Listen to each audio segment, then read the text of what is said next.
दोनों में कुछ ऐसे प्रॉब्लम्स आते हैं जिनकी वजह से प्रेगनेंसी नहीं आ रही है। कभी कभी आप सिर्फ दवाओं की मदद से भी कंसीव कर जाते हैं। पुरुष में क्या समस्या आ सकती है? नमस्कार, मैं doctor Nivedita Mishra, consultant gynaecologist, laparoscopic surgeon and infertility specialist, Ranchi से।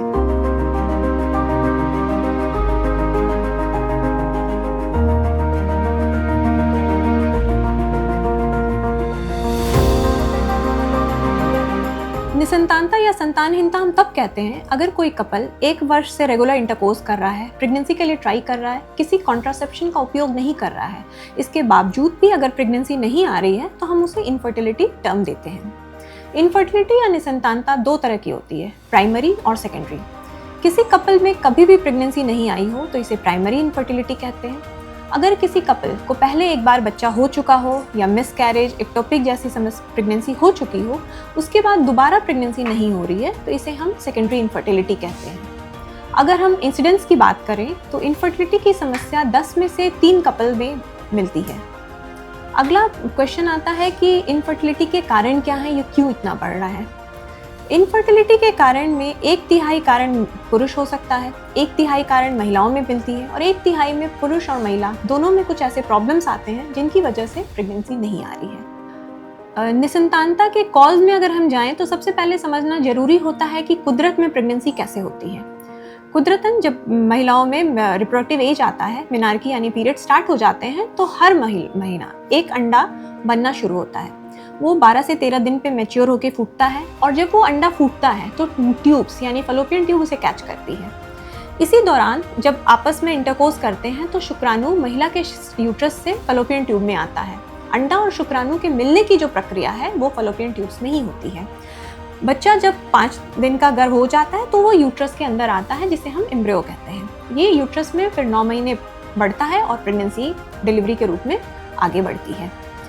इन्हीं प्रक्रिया में अगर किसी लेवल पे प्रॉब्लम आए तो हम इनफर्टिलिटी गाइड करते हैं। जैसे कि अभी हमने समझा कि महिलाओं में क्या प्रॉब्लम्स आ सकती है। तीसरा सेकेंडली आता है कि पुरुष में क्या समस्या आ सकती है। क्योंकि पुरुष में शुक्राणु देना होता है, तो अगर शुक्राणु की मात्रा में कमी हो, शुक्राणु की मात्रा 0 हो, शुक्राणु की मोटिलिटी यानी कि आगे बढ़ने की कैपेसिटी अफेक्टेड हो, या शुक्राणु में मॉर्फोलॉजी यानी उसकी फिजिकल हेल्थ में किसी तरह की प्रॉब्लम हो, गुणवत्ता कम हो, तो भी ऐसे कंडीशंस में प्रेगनेंसी नहीं आती है और ऐसे केसेस में मेल इनफर्टिलिटी या पुरुष कारण मानते हैं। 1/3 ऐसे भी लोग होते हैं जिनमें ऐसी कोई समस्या नहीं होती है, जैसे कि ट्यूब, यूट्रस या ओवरी की समस्या ना हो और पुरुष की शुक्राणु भी सही हो। ऐसे कंडीशंस को हम अनएक्सप्लेन्ड इनफर्टिलिटी कहते हैं, क्योंकि इसमें जो साइंस के द्वारा जितनी चीज़ें हम देख रहे हैं उसमें एब्नॉर्मैलिटी नहीं है, लेकिन कहीं ना कहीं अंडे और शुक्राणु के मिलने की प्रक्रिया अफेक्टेड है। निसंतानता को डायग्नोज करने के लिए बेसिकली हम 3 टेस्ट करते हैं। महिला में एक टेस्ट होता है AMH, जो दिखाता है कि उसकी अंडों की मात्रा क्या है, गुणवत्ता कैसी है। एक बेसिक ट्रांसवेजाइनल सोनोग्राफी, जिसे हम यूट्रस को देखते हैं। अगर नली में कोई पानी है, हाइड्रोसैल्पिंग्स, ओवरी में कोई गांठ हो, इंडोमेट्रियोसिस या फाइब्रॉइड जैसी कोई रसौली यूट्रस में हो, कोई पॉलिप या चादर हो। तीसरी चीज़ होती है फलोपियन ट्यूब की पेटेंसी टेस्ट, जो हम अल्ट्रासाउंड या एक्सरे द्वारा करते हैं।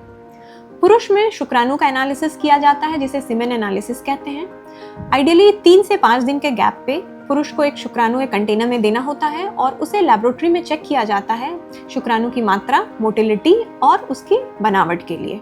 अब जब डायग्नोसिस हो जाती है निसंतानता की, तो फिर हम इसके ट्रीटमेंट में आते हैं। ट्रीटमेंट हर कपल के लिए उनके हिसाब से टेलर किया जाता है, यानी कि कभी कभी आप सिर्फ दवाओं की मदद से भी कंसीव कर जाते हैं। अगर अंडे बनने में परेशानी आ रही है, जैसे PCOS और बाकी सारे फैक्टर्स नॉर्मल हैं, तो आपको ओव्यूलेशन इंडक्शन के ड्रग्स दिए जाते हैं। हार्मोनल इम्बैलेंस को करेक्ट किया जाता है। अगर शुक्राणु की स्पीड में कमी है या मात्रा में थोड़ी सी कमी है, तो वो दवाओं के द्वारा ठीक की जा सकती है। अगर दवाओं के द्वारा कंसेप्शन नहीं हो पाता है, तो अगला स्टेप आता है असिस्टेड रिप्रोडक्टिव टेक्निक का, जिसका मतलब होता है कि हम प्रेगनेंसी में साइंस की मदद द्वारा हेल्प लेते हैं ताकि आप कंसीव कर जाओ। इसमें आता है IUI और IVF। ये डिपेंडिंग ऑन पेशेंट्स कंडीशन आपका डॉक्टर इनफर्टिलिटी स्पेशलिस्ट डिसीजन लेता है। IVF से जुड़ी और जानकारी के लिए हमारे चैनल को सब्सक्राइब करें और चैनल को लाइक करें। धन्यवाद।